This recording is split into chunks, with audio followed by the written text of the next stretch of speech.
thanksgiving, be every moment thine.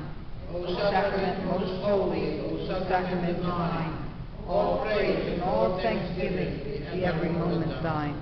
O sacrament most holy, O sacrament divine, all praise and all thanksgiving, be every moment thine. A reading from the letter to the Hebrews.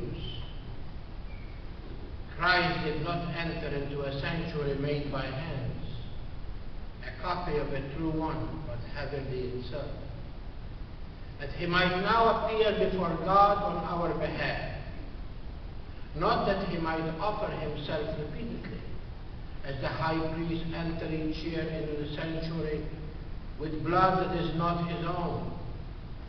If that were so, he would have to suffer repeatedly from the foundation of the world.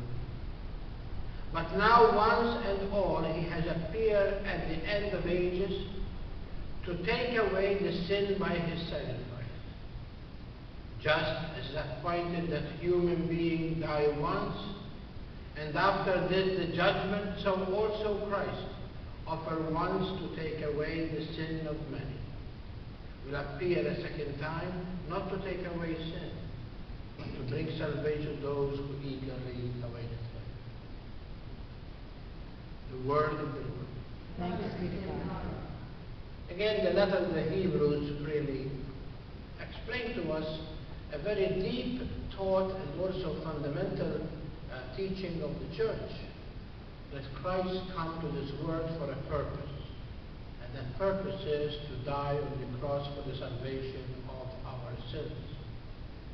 And here the author is comparing Jesus with the high priest of the Jewish people. That every year, the Jewish high priest will take the blood of the calf that he has slaughtered, and he will take some of that blood and sprinkle it on the Ark of the Covenant. And also he will take some of that blood and sprinkle it on the people. And that was for them a sign that God has forgiven them for their atonement of their sin. But Christ did not enter into the sanctuary repeatedly, but once and for all. And why? So that by his sacrifice, those who came before, those who came during his time, and those who came after him would be saved. And then he continued to say to us that he has come in the first time to show mercy to us. That by his life, death, and resurrection, he will bring us everlasting hope.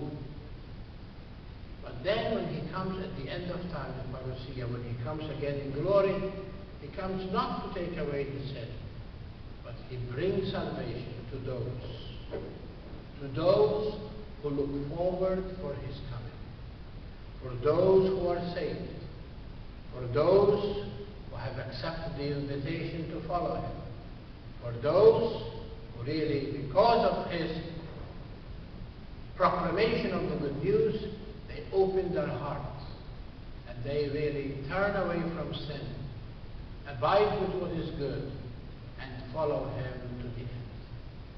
This is what the author is trying to say to us, because we are looking forward for the second coming of Christ. Whether we like it or not, that is something that is bound to happen.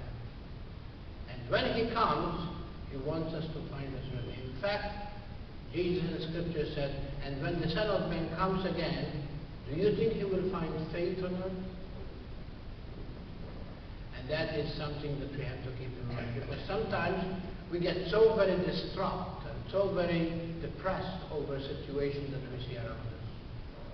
But many times we forget that not all are called to salvation, but those who hope in the coming of Christ. Those who celebrate with us every day, every Sunday, the Eucharist. What we say at the Eucharist. And we wait until he comes again. So that is the call of each one of us, that we look forward to that coming, because that coming is the fulfillment of a promise. It was given to us in baptism, that by immersing ourselves in the passion of Christ and rising from that water to be a new creation, we look forward for that coming of Christ, We wait eagerly, the author said, for the coming of Christ. May that coming of Christ will not take us by surprise. Not because I go to church, not because I receive the sacraments, not because I claim that I am Catholic, but how much really Jesus is really the source of my existence. How much I do everything for Him, and my life is really given totally and completely to Him. How can I know I am completely given to Him? You know it from your daily lives. Look at your choices that you make in life. Look at the words that you speak. Look at the invitation you do to others. Look how much you are ready to help others. Those are, as we say, the thermostat by which you can testify yourself that you are really Christ. Many times, when I speak to you about daily Mass, I'm not saying to you that, you are a bunch of bad people, but you need to make the sacrifice. That's what our Holy Father is saying to us. We need to convert. We need to appreciate what we have.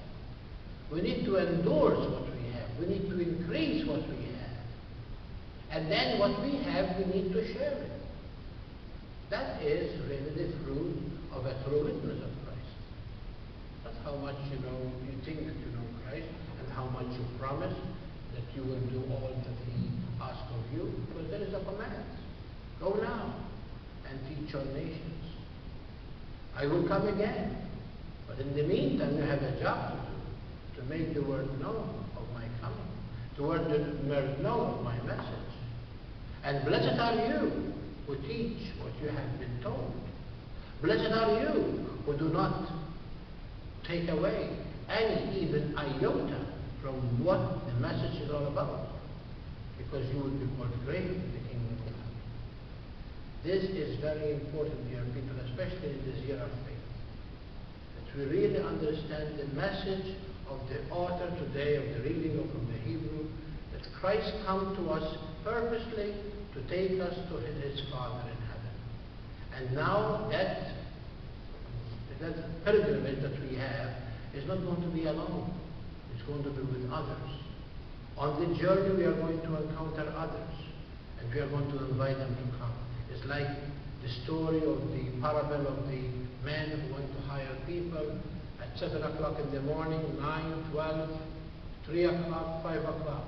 And then when he comes to pay them, he gives them all the same. Because all of us, whether we come to Jesus in our young age, in our middle age, in our old age, the reward is one, and that is the kingdom of heaven. Let us pray that we take very seriously our faith, because that faith that we believe caused Jesus his very death on the cross.